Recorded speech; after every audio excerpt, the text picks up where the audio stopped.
आज हम हिंदी साहित्य का इतिहास में काल विभाजन और नामकरण पढ़ेंगे। सर्वप्रथम ग्रियर्सन ने हिंदी साहित्य के इतिहास में काल विभाजन की शुरुआत की और उन्होंने उनके नाम भी दिए। उन्होंने संपूर्ण इतिहास को 11 भागों में विभाजित करते हुए प्रथम काल को चारण काल की संज्ञा दी और भक्ति काल को हिंदी का स्वर्ण युग माना। मिश्र बंधुओं ने मिश्र बंधु विनोद में निम्न प्रकार का काल विभाजन किया।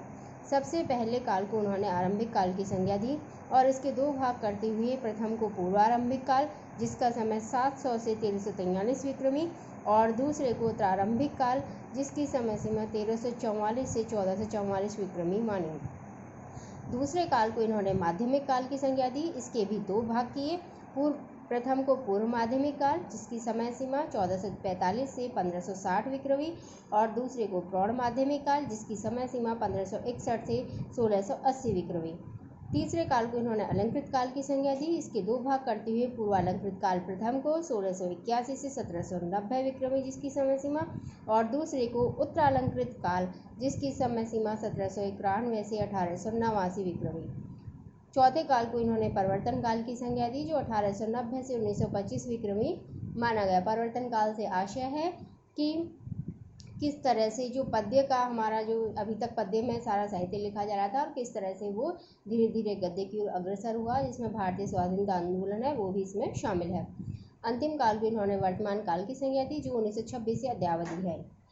इसके बाद आचार्य रामचंद्र शुक्ल के अनुसार हम चर्चा करते हैं कि उन्होंने किस तरह से कालों के नामकरण किए और उनकी समय सीमा क्या मानी। सर्वप्रथम काल को इन्होंने वीरगाथा काल नाम दिया और इसकी समय सीमा मानी विक्रम संवत 1050 से 1375 तक। ईस्वी सन में बात करें तो 993 ईस्वी से 1318 ईस्वी। दूसरे काल को भक्ति काल, जिसकी समय सीमा 1375 से 1700 विक्रमी, और ईस्वी सन में 1318 ईस्वी से 1643 ईस्वी। अगले काल को इन्होंने रीति काल की संज्ञा दी। इसकी समय सीमा 1700 से 1900 विक्रमी और 1643 से 1843 ईस्वी। अंतिम काल को इन्होंने गद्य काल की संज्ञा दी और जिसे उन्होंने 1900 विक्रमी से आज तक माना, और इसकी समय सीमा ईस्वी सन में है 1843 ईस्वी से अब तक। आचार्य हजारी प्रसाद द्विवेदी ने इन कालों को निम्न नाम दिए हैं। प्रथम काल को आदिकाल, दूसरे को मध्यकाल, पूर्व मध्यकाल, तीसरे को उत्तर मध्यकाल और चौथे को आधुनिक काल। अगर हम सर्वमान्य काल विभाजन और नामकरण की बात करें तो डॉक्टर नगेंद्र के अनुसार ये सर्वमान्य काल विभाजन हो सकता है, जिसमें हम सबसे पहले काल को आदिकाल माने और इसकी समय सीमा 7वीं शताब्दी से 14वीं शताब्दी के मध्य तक। दूसरे काल को भक्ति काल, जिसकी समय सीमा 14वीं शताब्दी के मध्य से 17वीं शताब्दी के मध्य तक। तीसरे काल को रीति काल और इसकी समय सीमा 17वीं शताब्दी के मध्य से 19वीं शताब्दी के मध्य तक। चौथे काल को आधुनिक काल की संज्ञा दी जाती है 19वीं शताब्दी के मध्य से अब तक। आधुनिक काल खंड भी काफ़ी बड़ा है, इसलिए इसके भी कई हिस्से हैं वो किए गए हैं। सबसे पहले काल को पुनर्जागरण काल या भारतेंदु काल की संज्ञा दी गई। समय सीमा 1857 से 1900 ईस्वी। द्वितीय काल को जागरण काल या द्विवेदी काल, इसका समय 1900 से 1918 ईस्वी तक। तीसरे काल को छायावाद काल 1918 ईस्वी से 1938 ईस्वी तक। चौथे को प्रगति प्रयोग काल 1938 ईस्वी से 1953 ईस्वी। पांचवें को नवलेखन काल 1953 ईस्वी से अब तक। आदिकाल के नाम को लेकर अधिक विचार है वो सामने आए हैं। ऊपर हमने जिन विचारों नाम पर चर्चा की है, इसके अतिरिक्त राहुल सांकृत्यायन ने आदिकाल को सिद्ध सामंत काल कहा है। डॉक्टर राम कुमार वर्मा ने संधिचारण काल, आचार्य महावीर प्रसाद द्विवेदी ने बीज वपन काल और चंद्रधर शर्मा गुलेरी ने इसे अपभ्रंश काल के नाम से संबोधित किया है। अब हम चर्चा करते हैं कि आचार्य रामचंद्र शुक्ल ने जो हमारा पहला काल है आदिकाल, इसे वीरगाथा काल का नाम है वो क्यों दिया। उनके इस नामकरण के पीछे उनके जो तर्क हैं वो इस प्रकार हैं।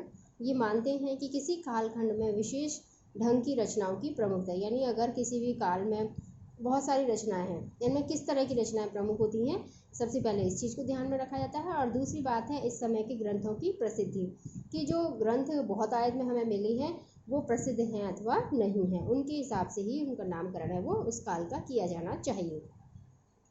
विभिन्न तर्क वितर्क के बाद हिंदी साहित्य के प्रथम काल को आदिकाल युक्ति संगत माना गया है।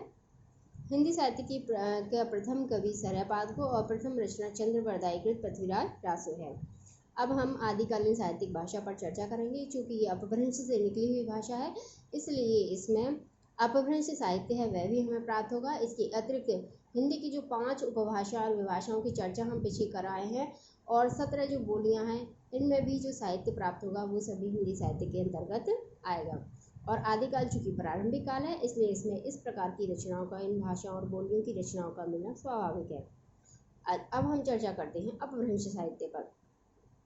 तो अपभ्रंश साहित्य ही सिद्ध, जैन, बौद्ध और नाथ साहित्य है, इसमें अधिकता से मिलता है। इसके अलावा लोक साहित्य है, वह भी अपभ्रंश में मिलता है।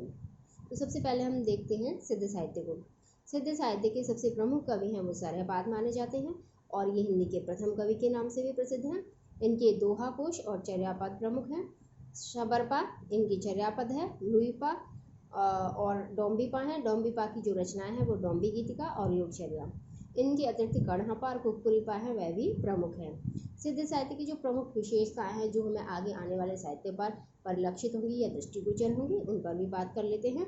तो पहला है इसमें सिद्धों की काव्य शैली है वो संध्या या उलटवासी शैली में है, जिसका सामान्य से उल्टा अर्थ निकलता है। और अगर हम देखें तो आगे भक्ति काल में जो निर्गुण पंथ के प्रमुख कवि हैं कबीरदास जी, उनके साहित्य में हमें इस प्रकार की जो उलटवासी हैं वो प्राप्त होती हैं। दूसरा इनका जो महत्वपूर्ण विशेषता है वो है अंत्य साधना पर जोर। तीसरा है रहस्य मार्गियों की साधना पद्धति। चौथा है लोक विरुद्ध आडंबरों का विरोध। और पांचवा है उपदेश परक साहित्यिक रचना है। छठा है प्रतीक मूलक एवं विरोध मूलक प्रतीकों से काव्य साधना। भक्ति काल पर सिद्धों का प्रभाव अधिक है और आदिकाल की प्रामाणिक सामग्री सिद्धों की रचनाएं के रूप में हमें प्राप्त होती है। तो अगर हम इस सिद्धों की रचनाओं पर और उनके आगे भक्ति काल में हम देखेंगे कि ये सारी चीज़ें हैं, ये सारी विशेषताएं हैं, वह हमें निर्गुण पंथियों में प्राप्त होती हैं। अब हम बात करते हैं जैन साहित्य की। जैन धर्म के प्रचार के लिए जैन तीर्थंकरों एवं वैष्णव अवतारों की कथाएं जैन आदर्शों के आवरण में हमें प्राप्त होती हैं। दूसरी इसकी विशेषता है कि उच्च कोटि की साहित्यिक दर्शन से युक्त इनकी रचनाएं हैं। तीसरा है इन्होंने चरित्र पर अधिक बल दिया है, इसलिए ये जैन साहित्य की विशेषता है। अब है स्वयंभू, इनके प्रथम कवि हैं। इनका समय है 783 ईस्वी के आसपास। इनकी रचनाएं हैं पौंचरियु और रिठिनेमी चरियु और स्वयंभू के छंद। दूसरे जो प्रमुख कवि हैं वो पुष्यदंत हैं, जिनका 10वीं शताब्दी के आसपास समय माना जाता है। इनकी ऋणय कुमार चरियु, महाप्राण और जसहर चरियु प्रमुख रचनाएं हैं और पुष्यदंत को अपभ्रंश भाषा का व्यास भी कहा जाता है। धनपाल 10वीं शताब्दी, इनकी भविष्यत कहा। देवसेन 933 ईस्वी, इनकी है श्रावकाचार। शालिभद्र सूरी का समय 1884 ईस्वी के लगभग और इनकी रचना है भरतेश्वर बाहुबली रास। ये रास परंपरा का प्रथम ग्रंथ माना जाता है। सोमप्रभ सूरी कुमारपाल जैनाचार्य मेरुतुंग, इन्होंने चिंतामणि की रचना की। आसगु कवि ने चंदनबाला रास लघु खंड काव्य लिखा। जिनधर्म सूरी स्थूलीभद्र रास लिखा इन्होंने और इनका समय है 1209 ईस्वी। हेमचंद्र ने शब्दानुशासन और छंदानुशासन 2 रचनाएं लिखी हैं और इन्हें अपभ्रंश भाषा का पाणिनि भी कहा जाता है। अब नाथ साहित्य पर चर्चा करते हैं। नाथ मत या नाथ संप्रदाय सिद्ध मत, सिद्ध मार्ग, योग संप्रदाय, अवधूत मत और अवधूत संप्रदाय के नाम से प्रसिद्ध है। गोरखनाथ इनके सबसे प्रमुख कवि हैं। इनका जो वास्तविक नाम है वो गोरक्षनाथ है। 845 ईस्वी गोरखनाथ का समय माना जाता है। गोरखनाथ की रचनाओं में इंद्रिय निग्रह, प्राण साधना, वैराग्य, मनन साधना, कुंडलिनी जगाना व शून्य समाधि का वर्णन है। इन्होंने हठ योग को प्राथमिकता दी है, जिसमें हठ यानी है से सूर्य और ठेक चंद्रमा, इनको जागृत करना प्रमुख है और ये 6 चक्रों पर, शरीर के अंदर इससे जो 6 चक्र हैं उन पर इनका विशेष ध्यान है। आगे चरपटनाथ, चौरंगीनाथ ये भी प्रसिद्ध हैं। चौरंगीनाथ की रचना है प्राण संकली। नाथ संप्रदाय का आगे आने वाले साहित्य पर क्या प्रभाव पड़ा, इस पर हम चर्चा करते हैं।